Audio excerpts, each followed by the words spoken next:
मोदी के दूध का सीक्रेट बांग्लादेश मिशन, सिर्फ 5 घंटे और 3 मुलाकातें, लेकिन एक नाम गायब, मोहम्मद यूनुस। ढाका में ऐसा क्या हुआ कि भारत के विदेश मंत्री डॉक्टर एस जयशंकर ने बांग्लादेश के अंतरिम सरकार का सबसे बड़ा चेहरा उनसे मिलना जरूरी ही नहीं समझा? और आखिर किन 3 लोगों से वो खास मुलाकात हुई जो बांग्लादेश की अगली सरकार का रास्ता तय कर सकती है?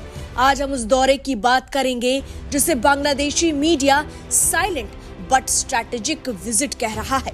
यानी कोई बड़ी पब्लिक शो या प्रेस कॉन्फ्रेंस नहीं हुई, कोई तस्वीरें या शोर शराबा नहीं हुआ, लेकिन रणनीतिक रूप से बहुत बड़ा मायना रखता है। प्रधानमंत्री मोदी का उद्देश्य बहुत सोच समझकर और लंबी अवधि के लिए किया गया था। 5 घंटे का दौरा, लेकिन असर सालों तक। जयशंकर ढाका पहुंचे, कोई बड़ी प्रेस मीट नहीं हुई, कोई औपचारिक डिनर भी नहीं हुआ, सिर्फ 5 घंटे 3 मीटिंग और सीधा वापसी का टिकट। गौरतलब है कि विदेश मंत्री डॉक्टर एस जयशंकर बांग्लादेश की पूर्व प्रधानमंत्री खालिदा जिया के अंतिम संस्कार में शामिल होने के लिए बुधवार को ढाका पहुंचे थे। लेकिन यहाँ जयशंकर ने जो संदेश दिया वो दुनिया भर के लिए चर्चा का विषय बन गया, क्योंकि कूटनीति में ये शॉर्ट ट्रिप नहीं बल्कि सटीक ऑपरेशन माना जा रहा है। याद रखिए, जब विदेश मंत्री कम बोलते हैं तब संदेश और ज्यादा बढ़ा जाता है। सबसे बड़ा सस्पेंस ये था कि आखिर डॉक्टर एस जयशंकर ने मोहम्मद यूनुस से दूरी क्यों बनाई, क्योंकि ढाका में हर कोई यही सोच रहा था कि जयशंकर आए हैं तो सबसे पहले यूनुस से मिलेंगे, लेकिन ऐसा हुआ ही नहीं। यूनुस से ना मुलाकात, ना फोटो, ना कोई बयान, और यहीं से शुरू हुई सियासी तूफान।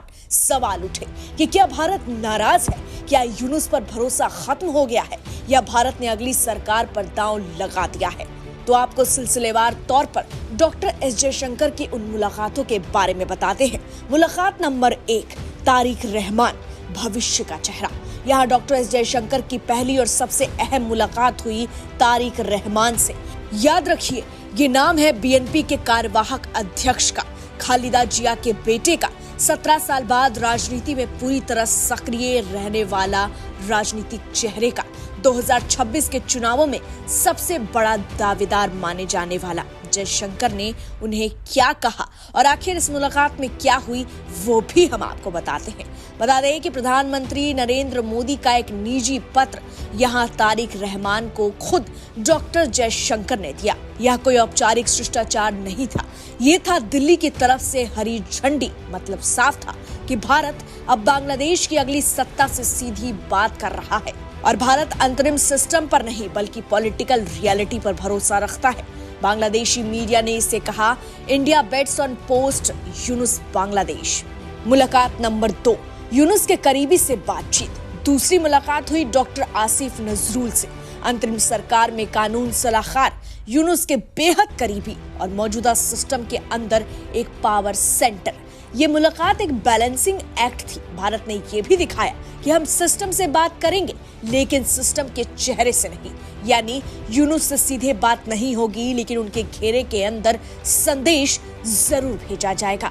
मुलाकात नंबर 3, सुरक्षा पर सीधा संदेश। तीसरी और सबसे संवेदनशील मीटिंग, राष्ट्रीय सुरक्षा सलाहकार डॉक्टर खलीलुर रहमान। ये चर्चा हुई अल्पसंख्यकों की सुरक्षा, भारत विरोधी बयानबाजी, सीमा और कट्टरपंथ। यहाँ तीनों ही अहम मुद्दे भारत के लिए सबसे ज्यादा महत्वपूर्ण थे, जिस पर खुद डॉक्टर एस जयशंकर ने बांग्लादेश में घुसकर इस पर बात की। यहाँ कोई प्रेस रिलीज नहीं हुई, कोई डिटेल साझा नहीं किए गए, क्योंकि सुरक्षा पर बातचीत कैमरे के लिए नहीं होती है। लेकिन इन सब के बीच सवाल उठे कि डॉक्टर एस जयशंकर ने यूनुस से मुलाकात क्यों नहीं की। तो इसका असली कारण यही है कि भारत अभी बांग्लादेश के अंतरिम सरकार से खासा नाराज है, क्योंकि यूनुस सरकार पर आरोप है कि हिंदू अल्पसंख्यकों की सुरक्षा उनके ही सरकार में कमजोर हुई। भारत विरोधी तत्वों पर कार्रवाई नहीं की गई। यूनुस से दूरी का सीधा कारण था डिप्लोमेटिक डिसअप्रूवल, क्योंकि यूनुस सिर्फ ट्रांजिशन है, यूनुस स्थायी सत्ता नहीं है। चुनाव फरवरी 2026 में है, असली खिलाड़ी पार्टियां हैं।